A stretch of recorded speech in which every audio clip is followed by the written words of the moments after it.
Welcome back to another episode of meet our mentors. Meet our mentors സീരീസിൽ ഇന്ന് നമ്മളുടെ കൂടെയുള്ളത് നമ്മുടെ ആൻവ്യൂസ് മൾട്ടിമീഡിയയുടെ ഗ്രാഫിക് ഡിസൈൻ ഫാക്കൽറ്റി ആയിട്ടുള്ള അനൂപ് സാർ ആണ്.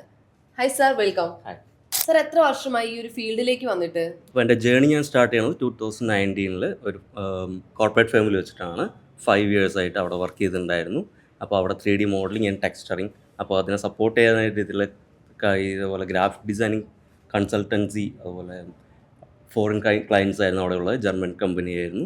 അപ്പോൾ അവിടെ നിന്ന് ശേഷം ഞാനൊരു ഫ്രീലാൻസ് ആയിട്ട് സ്റ്റാർട്ട് ചെയ്തു. ദെൻ ഇവിടെ ഒരു ഫാക്കൽറ്റി ആയിട്ടാണ് ഇപ്പോഴത്തെ റോൾ ഞാൻ കണ്ടിന്യൂ ചെയ്തുകൊണ്ടിരിക്കുന്നത്. ഓക്കെ സാർ, ആൻവ്യൂസ് മൾട്ടിമീഡിയ പ്രൊവൈഡ് ചെയ്യുന്ന ഗ്രാഫിക് ഡിസൈൻ കോഴ്സിനെ കുറിച്ച് ജസ്റ്റ് ഒന്ന് പറയാമോ? അപ്പോൾ നമ്മൾ 6 months ബേസിക് കോഴ്സ് വരുന്നത് Adobe Photoshop, Illustrator, InDesign എന്നിട്ടുള്ള സോഫ്റ്റ്വെയർസിൻ്റെ basic ആയിട്ടുള്ള കുറച്ച് കാര്യങ്ങൾ പറഞ്ഞു പോകുന്നതിന് നമുക്കൊരു പോർട്ട്ഫോളിയോ എങ്ങനെ ബിൽഡ് ചെയ്യുക എന്നുള്ളതിലൂടെ അത് അവസാനിപ്പിക്കുന്നുണ്ട്. അതുപോലെ 1 yearലേക്ക് വരുമ്പോൾ കുറച്ചുകൂടി അഡ്വാൻസ്ഡ് ആണ്.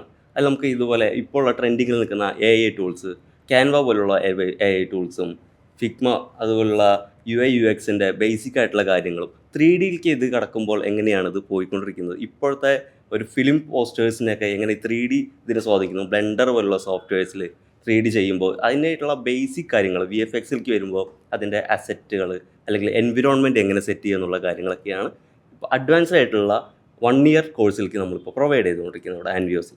ഓക്കെ, 6 months വരുമ്പോഴോ?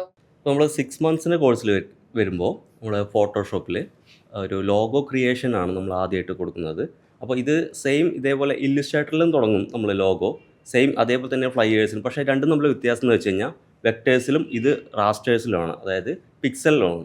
അപ്പോൾ ബേസിക്കലി നമ്മൾ ഈ 6 months കോഴ്സ് പ്രൊവൈഡ് ചെയ്യുമ്പോൾ ഈ വെക്ടർ ഫോർമാറ്റിൽ വരുമ്പോൾ എങ്ങനെയുള്ള ലോഗോസ് ഇതിനെ 3D ആക്കിയിട്ടും മറ്റ് കൺവേർട്ട് ചെയ്യാനുള്ള രീതിയിലേക്കൊക്കെയാണ് ഫോട്ടോഷോപ്പിൽ വരുമ്പോൾ കൊടുക്കുന്നത്. അപ്പോൾ 6 months നമുക്കിത് കവർ ചെയ്യുമ്പോൾ ഇതിനകത്ത് ഇൻഡിസൈൻ വരും, അതുപോലുള്ള ബേസിക് ആയിട്ടുള്ള നമ്മുടെ പോർട്ട്ഫോളിയോ എങ്ങനെ ക്രിയേറ്റ് ചെയ്യാം, ബിഹാൻസിൽ എങ്ങനെ പോർട്ട്ഫോളിയോ ക്രിയേറ്റ് ചെയ്യും. പക്ഷേ അഡ്വാൻസിലേക്ക് വരുമ്പോൾ ഉള്ള വ്യത്യാസം എന്ന് വെച്ച് കഴിഞ്ഞാൽ ഇപ്പോൾ ലോഗോ ക്രിയേഷൻ തരുമ്പോൾ തിരിച്ച് ഈ 1 year കോഴ്സിലേക്ക് വരുമ്പോൾ ബേസിക് ആയിട്ട് ഇതിൽ വെക്ടർ ക്രിയേഷൻ ആണെങ്കിൽ മറ്റേ വരുമ്പോൾ കുറച്ചുകൂടി 3D കാര്യങ്ങളുടെ ബേസിക് ആയിട്ടുള്ള കാര്യങ്ങളും അതിനോടൊപ്പം തന്നെ അഡ്വാൻസ്ഡ് ആയിട്ട് ഈ AI ഉള്ള ടൂൾസിൻ്റെ കാര്യങ്ങളും ഈ ലോഗോയിൽ തന്നെ വരും. ശേഷം ഇതിന് ശേഷം നമ്മൾ 6 months വരുമ്പോൾ ഈ ഫോട്ടോഗ്രാഫി സ്റ്റുഡൻസിന് ഒരു റീടച്ചിങ് അങ്ങനെയുള്ള കാര്യങ്ങളൊക്കെ കൊടുക്കുന്നുണ്ട്, ഗ്രേഡിങ്ങും റീടച്ചിങ്ങിൻ്റെയും ബേസിക് കാര്യങ്ങൾ. 1 yearലേക്ക് വരുമ്പോൾ അതിനെ കുറച്ചുകൂടി ഹൈ എൻഡ് ആയിട്ടുള്ള റീടച്ചിങ് എങ്ങനെയാണ്, മറ്റ് ഡീറ്റെയിലിംഗ് അതിനെങ്ങനെ കൂട്ടാമെന്നുള്ള രീതിക്കാണ് അതിലേക്ക് വരുന്നത്. സാർ, ഈ ഗ്രാഫിക് ഡിസൈനിങ് മേഖലയിലേക്ക് വരാൻ സാറിന് ഇൻസ്പയർഡ് ആയ കാര്യം എന്താണ്? അതിലൊരു പേഴ്സൺ ഉണ്ടായിരുന്നോ? അങ്ങനെ ഒരു പേഴ്സൺ എനിക്ക് ഇൻഫ്ലുവൻസ് ചെയ്തിട്ടില്ല. പക്ഷേ എനിക്ക് മോസ്റ്റ്ലി എനിക്ക് ഇൻഫ്ലുവൻസ് ചെയ്തിട്ടുള്ള മൂവി പോസ്റ്റേഴ്സ്, അതിൻ്റെ ടൈറ്റിൽ കാർഡ്സ്. ഇപ്പോൾ ലേറ്റസ്റ്റ് ആയിട്ട് വന്നിട്ടുള്ള ടൈറ്റിൽ കാർഡ്സ് വരുമ്പോൾ നമുക്കറിയാം എസ്തെറ്റിക് കുഞ്ഞമ്മ എന്ന് പറഞ്ഞിട്ടുള്ള ഒരു കമ്പനിയാണ് ഇതെല്ലാം ചെയ്യുന്നത്. അരുൺ അജിത് കുമാർ എന്ന് പറഞ്ഞിട്ടുള്ള ഒരു ആളാണ്. പുള്ളിക്കാരൻ മൂവീസിലും കാര്യങ്ങളൊക്കെ എല്ലാം ഉണ്ട്. അപ്പോൾ അതിനൊക്കെ വെച്ച് നോക്കുമ്പോൾ എനിക്ക് ഇൻസ്പയർ ആയിട്ട് കുറേ മൂവിയുടെ ടൈറ്റിൽസ് നമ്മൾ ചുമ്മാ റോഡിലേക്കോ കാര്യങ്ങളൊക്കെ കാഷ്വലി ഇറങ്ങുന്ന സമയത്ത് കുറേ പോസ്റ്റേഴ്സ് കാണുക, അതുപോലെ തന്നെ ഫ്ലയേഴ്സ്, ഓരോ ഫ്ലെക്സ് ബോർഡുകൾ കാണുമ്പോൾ തന്നെ ഇതെങ്ങനെ ക്രിയേറ്റ് ചെയ്യും. പിന്നെ അതുപോലെ തന്നെ മൈക്കിൾ ആഞ്ചലോയുടെ ദ ക്രിയേഷൻ ഓഫ് ആദം, അങ്ങനെയുള്ള പിക്ചേഴ്സുകൾ നമ്മൾ ഒരുപാട് ഇൻഫ്ലുവൻസ്. ഇതിനെല്ലാം ബേസിക്കലി പറയുന്നത് നമ്മുടെ ഐഡിയ എങ്ങനെ കൺവേർട്ട് ചെയ്യാം, നമ്മുടെ ഈ ഐഡിയാസ് വിഷ്വലൈസ് ചെയ്യാം, നമ്മുടെ ഐഡിയാസ് അതിൻ്റെ നമ്മുടെ തോട്ടിലുള്ള കുറച്ച് ഇങ്ങനെയുള്ള ആർട്ട് ക്രിയേഷൻ അങ്ങനെയുള്ള കാര്യങ്ങളെല്ലാം ഇതിനെ നമ്മുടെ എങ്ങനെ ഈ പോസ്റ്റേഴ്സിലേക്ക് വിഷ്വൽ സ്റ്റോറി ടെല്ലിങ്ങിലൂടെ എങ്ങനെ വിഷ്വലൈസ് ചെയ്യാമെന്നുള്ളതൊക്കെ നമ്മൾ ചെറുപ്പം മുതലേ വരയ്ക്കുമായിരുന്നു. പക്ഷേ എപ്പോഴും വരയ്ക്കുന്ന ആൾക്കാർക്ക് മാത്രമാണ് ഈ ഡിസൈനിങ് മേഖലയിലേക്ക് കടക്കാമെന്നുള്ളൊരു തെറ്റിദ്ധാരണയുണ്ട്. പക്ഷേ ഇവിടെ ആൻവ്യൂസിലേക്ക് വരുമ്പോൾ എൻ്റെ ഒരുപാട് സ്റ്റുഡൻസ് ചോദിച്ചിട്ടുണ്ട്, നമുക്ക് വരയ്ക്കാൻ അറിയില്ല, അപ്പോൾ ഇത് എങ്ങനെയാണ് ഇതിന് പഠിക്കാൻ ഈസി ആണോ അങ്ങനെയുള്ള കാര്യങ്ങളൊക്കെ. പക്ഷേ ഞാൻ പറയുന്നത് എല്ലാവർക്കും ഇതേ സ്കില്ല് ഉണ്ടാവണം എന്നില്ല, നമുക്കത് ക്രിയേറ്റ് ചെയ്ത് എടുക്കുകയാണ്. ഇപ്പോൾ ഒരാൾ വരയ്ക്കാൻ അറിയില്ലെന്നില്ലെങ്കിൽ നമ്മൾ അതും ഇവിടെ ടീച്ച് ചെയ്യുന്നുണ്ട്. ബേസിക്കലി നിങ്ങൾ വരയ്ക്കണ്ട, പക്ഷേ ഇത് ഡിജിറ്റൽ ഫോർമാറ്റിലേക്ക് വരുമ്പോൾ ഇതിനെ കുറേ സഹായിക്കുന്ന ടൂൾസ് ഉണ്ട്. സർ, ഇപ്പോൾ ക്രിയേറ്റിവിറ്റിയെ കുറിച്ച് പറഞ്ഞതുകൊണ്ട് ഞാൻ ചോദിക്കുവാണ്, ഒരു ഗ്രാഫിക് ഡിസൈനറുടെ ലൈഫിൽ ക്രിയേറ്റിവിറ്റി എന്ന് പറയുന്ന വാക്കിന് എത്രമാത്രം ഇമ്പോർട്ടൻസ് ഉണ്ട്? ക്രിയേറ്റിവിറ്റി എന്ന് വെച്ചാൽ നമ്മളൊരു പ്രോബ്ലം സോൾവിങ്, സ്റ്റോറി ടെല്ലിങ്, നമ്മളുടെ മൈൻഡിലുള്ള വിഷ്വൽസ് അല്ലെങ്കിൽ നമ്മൾ മുമ്പ് കണ്ടിട്ടുണ്ടായിരുന്ന റെഫറൻസുകളെ പറ്റിയിട്ടും ഇതെല്ലാം നമുക്കൊരു ഭാവന ചിത്രീകരിക്കുക, സർഗാത്മക എന്നാണല്ലോ ഇതിനെ മലയാളത്തിൽ പറയുക. അപ്പോൾ നമ്മുടെ ഉള്ളിലുള്ള ഈ ഐഡിയാസ് അതുപോലുള്ള വിഷ്വലായിട്ടുള്ള ഇമാജിനറീസ് ഇതിനെങ്ങനെ ആർട്ടിലൂടെ നമ്മുടെ ടെക്നിക്കലായിട്ട് ആർട്ട് ഓൾറെഡി നമ്മുടെ മൈൻഡിൽ ഉണ്ടെങ്കിൽ ഇതിനെ ടെക്നിക്കലായിട്ട് എങ്ങനെ അതിനെ ചിത്രീകരിക്കാം എന്നുള്ള കാര്യങ്ങളാണ് ഡിസൈനിങ്ങിൻ്റെ ബേസിക്കലി വരുന്നത്. ഗ്രാഫിക് ഡിസൈൻ കോഴ്സ് പഠിക്കുമ്പോൾ നിർബന്ധമായിട്ടും ഒരു സ്റ്റുഡൻറ് അറിഞ്ഞിരിക്കണം എന്ന് പറയുന്ന ഒരു സ്കില്ല് ഏതാണ്?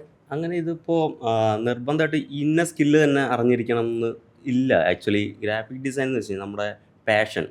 ഇപ്പോൾ എല്ലാവർക്കും ഒരു ചിലപ്പോൾ ഡ്രോയിങ് പാഷൻ ഉണ്ടാവും, അല്ലെങ്കിൽ ബേസിക്കലി നല്ല ഒബ്സർവേഷൻ ഉണ്ടാവും. ഇപ്പോൾ ഒരു ചെറിയൊരു കാര്യത്തിനെ പറ്റിയിട്ട് തന്നെ നമ്മൾ ഒരു പുറത്തേക്ക് പോയി കാഷ്വലി നമ്മൾ പുറത്തേക്ക് ഇറങ്ങുമ്പോൾ ഒരു കാര്യത്തിനെ പറ്റിയിട്ട് നന്നായിട്ട് ഒബ്സർവ് ചെയ്യുക, ചുറ്റുമുള്ളതിനെ പറ്റിയിട്ടുള്ള വിശകലനം, ഒബ്സർവേഷൻ, ഇങ്ങനെയുള്ള കാര്യങ്ങളൊക്കെ നന്നായിട്ട് ഇങ്ങനെയുള്ള ഒരു വ്യക്തിക്ക് നമുക്ക് ഒരു ഗ്രാഫിക് ഡിസൈനർ ആവാമെന്നാണ് എൻ്റെ ഒരു പോയിന്റ് ഓഫ് വ്യൂവിൽ എനിക്ക് തോന്നിയിട്ടുള്ളത്. ഗ്രാഫിക് ഡിസൈൻ പഠിച്ചിറങ്ങുന്ന ഒരു കുട്ടിക്ക് കിട്ടുന്ന ജോബ് ഓപ്പർച്യൂണിറ്റീസ് എന്തൊക്കെയാണ്? ഗൂഗിൾ അടക്കം മൈക്രോസോഫ്റ്റ് അങ്ങനെയുള്ള എല്ലാ കമ്പനികളിലും ഇപ്പോൾ ഒരു ഗ്രാഫിക് ഡിസൈനറിൻ്റെ റോൾ, പക്ഷേ അതിൽ റോൾ എന്ന് പറയുന്നത് ഗ്രാഫിക് ഡിസൈനർ എന്നുള്ള ജോബ് ടൈറ്റിൽ ആയിരിക്കില്ല. മേ ബി അതൊരു UX ഡിസൈനർ, വിഷ്വൽ ഡിസൈനർ അങ്ങനെയുള്ള ജോബ് ടൈറ്റിലായിരിക്കും വരിക. അപ്പോൾ ഇങ്ങനെയുള്ള കമ്പനീസിലെല്ലാം നമുക്കൊരു ബിസിനസ് എങ്ങനെ അവർക്ക് പറഞ്ഞു കൊടുക്കാമെന്നുള്ള രീതിയിൽ ഡിസൈനിങ് മേഖല ആവശ്യമാണ്. അപ്പോൾ ഡിസൈനേഴ്സ് എന്തായാലും ഇങ്ങനെയുള്ള കമ്പനീസിലും ആവശ്യമാണ്.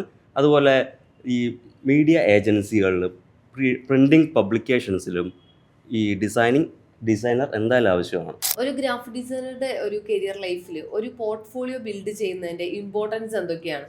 ഇപ്പോൾ ജസ്റ്റ് ഒരു ഇൻസ്റ്റിറ്റ്യൂഷനിൽ പഠിച്ചിറങ്ങി എന്നുള്ളതിന് മാത്രമല്ല കാര്യം. അപ്പോൾ നമ്മൾ ഇതുവരെ ചെയ്തിട്ടുണ്ടായിരുന്ന വർക്ക്, നമ്മുടെ പ്രൊഫൈൽ, ഇത്രത്തോളം നമ്മൾ ഹാർഡ് വർക്ക് ചെയ്തിട്ട് വർക്ക് ചെയ്യുന്നുണ്ട്, പക്ഷേ നമുക്കൊരു പ്രൊഫൈൽ ഇല്ല എന്ന് വെച്ച് കഴിഞ്ഞാൽ അതൊരു വൻ കുറവ് തന്നെയാണ്. നാളെ ഒരാളെ കാണുമ്പോൾ നമുക്കൊരു ജോബ് ഓപ്പർച്യൂണിറ്റി കിട്ടുകയാണെങ്കിൽ, അല്ലെങ്കിൽ നമുക്ക് നാളെ ഒരു പുതിയൊരു സ്റ്റെപ്പ് എടുക്കുന്നുണ്ടെങ്കിൽ അവിടെ ഒരു പ്രൊഫൈൽ, നിങ്ങളുടെ എന്താണ് ഇതുവരെ ചെയ്തിട്ടുള്ള കാര്യങ്ങൾ, ഇതെല്ലാം ഒരു ഇപ്പോഴത്തെ രീതിയിലേക്കാണെങ്കിൽ നമ്മുടെ ഇവിടെ ആൻവിയോസിൽ ബിഹാൻസ് എന്ന് പറഞ്ഞിട്ടുള്ള കാര്യങ്ങളും അതുപോലെ പോർട്ട്ഫോളിയോ സെറ്റ് ചെയ്യുന്ന വിഷ്വലി ആണെങ്കിലും ഒരു ഷോ റീൽ സെറ്റ് ചെയ്യാന്നുള്ള കാര്യങ്ങളെല്ലാം നമ്മളിവിടെ പഠിപ്പിച്ചു കൊടുക്കുന്നുണ്ട്. അപ്പോൾ ഇതെന്തായാലും മസ്റ്റായിട്ട് വേണ്ട ഒരു കാര്യം തന്നെയാണ് ഈ നമ്മുടെ ഒരു പ്രൊഫൈൽ. ഗ്രാഫിക് ഡിസൈൻ കോഴ്സിലേക്ക് ജോയിൻ ചെയ്യാൻ ആൻവിയോസിലേക്ക് റെഡിയായി നിൽക്കുന്ന ഒരു സ്റ്റുഡൻറ്റ്, സാർ എന്ത് അഡ്വൈസ് ആണ് ആ കുട്ടിക്ക് കൊടുക്കാനുള്ളത്? അതായത് എന്തൊക്കെ ഇവിടെ ജോയിൻ ചെയ്താൽ എന്തെല്ലാം കാര്യങ്ങൾ ലഭിക്കും, അല്ലെങ്കിൽ അവൻ്റെ ഫ്യൂച്ചർ ഏത് ലെവലിലേക്ക് പോകും, അതിനെപ്പറ്റി എന്താണ് സാറിന് പറയാനുള്ളത്? ഞാൻ പഠിച്ചിട്ടുള്ള ഒരു ഇൻസ്റ്റിറ്റ്യൂട്ട് മൾട്ടിമീഡിയ പഠിച്ച ഒരു ആനിമേഷൻ ഫുൾ ഓഫ് കോഴ്സ് ഞാൻ പഠിച്ചിട്ടുള്ളതാണ്. അവിടെ നിന്ന് എനിക്ക് കിട്ടാത്ത പല സോഫ്റ്റ്വെയർ നോളജും നമ്മൾ ആൻവിയോസിൽ വരുമ്പോൾ അത് നമുക്ക് മറ്റുള്ളവർക്ക് പ്രൊവൈഡ് ചെയ്യണമെന്നുള്ള കുട്ടികൾക്ക് അത് പ്രൊവൈഡ് ചെയ്യണമെന്ന് നമുക്കൊരു ഉള്ളിലൊരു തോട്ടുണ്ട്. അതെന്തിനാന്ന് വെച്ച് കഴിഞ്ഞാൽ ഇപ്പോൾ അവിടെ AI ടൂൾസ്, മറ്റുള്ള അതുപോലുള്ള അഡ്വാൻസ്ഡ് ആയിട്ടുള്ള ഒരുപാട് കാര്യങ്ങൾ നമുക്ക് നമ്മൾ തന്നെ ഇപ്പോൾ ഒരു സ്റ്റുഡൻറ്റ് നമുക്കൊരു വന്നിട്ട് ചോദ്യം ചോദിക്കുകയാണ്, ഇന്നൊരു ക്വസ്റ്റ്യൻ ചോദിക്കുകയാണ്. അപ്പോൾ നമ്മൾ അവരോടൊപ്പം തന്നെ ഇരുന്നത് ഡെവലപ്പ് ചെയ്ത് കംപ്ലീറ്റ് ആയിട്ടുള്ള റിസർച്ച് കാര്യങ്ങളൊക്കെയാണ് നമ്മളിവിടെ മുന്നോട്ട് പോയിക്കൊണ്ടിരിക്കുന്നത്. സോഫ്റ്റ്വെയർസ് ആണെങ്കിൽ പോലും അതിൻ്റെ അഡീഷണൽ സബ് സോഫ്റ്റ്വെയർസ് ഉണ്ട്, പ്ലഗിനുകൾ, അങ്ങനെയുള്ള ഒരുപാട് ഉപകാരങ്ങൾ നമുക്ക് ഇവിടുന്ന് കുട്ടികൾക്ക് നമുക്ക് പ്രൊവൈഡ് ചെയ്ത് കൊടുക്കാൻ പറ്റുന്നുണ്ട്. ലാസ്റ്റ് ആയിട്ട് ഒരു ക്വസ്റ്റ്യൻ കൂടിയാണ്, ഒരു ഫ്രഷർ ആയിട്ടുള്ള ഒരു സ്റ്റുഡൻറ്റിന് ഗ്രാഫിക് ഡിസൈനിങ് പഠിച്ചിറങ്ങുന്ന ഒരു കുട്ടിക്ക് എത്രമാത്രം സാലറി എക്സ്പെക്ട് ചെയ്യാൻ പറ്റും? ഇപ്പോൾ ഒരു MNC ആണെങ്കിലും മീഡിയ പബ്ലിക്കേഷൻസ് ആണെങ്കിലും പ്രിൻറ്റിങ് അങ്ങനെയുള്ള കാര്യങ്ങളൊക്കെ ആണെങ്കിലും ബേസിക് ആയിട്ടുള്ള സാലറി കൊടുക്കുന്നത് 20K തൊട്ട് ഒരു 30K വരെയാണ്. അത് പിന്നെ ഡിപ്പെൻഡ് ചെയ്തിരിക്കുന്നത് നമ്മുടെ ക്രിയേറ്റിവിറ്റിക്ക് അനുസരിച്ച്. ചിലവർക്ക് പെർഫോമൻസിനനുസരിച്ചിട്ട് മാത്രമായിരിക്കില്ല, അതിൻ്റെ ക്രിയേറ്റിവിറ്റിക്കും കൂടിയിട്ട് അവരുടെ ഹൈക്ക് കാര്യങ്ങളെല്ലാം ഉണ്ടാവും. അതിനും എബോവ് വരുന്ന ആൾക്കാർ, ഇപ്പോൾ എൻ്റെ ഫ്രണ്ട്സ് ആണെങ്കിൽ തന്നെ അതിൻ്റെ എബോവ് വരുന്ന ആൾക്കാരും ഉണ്ട്.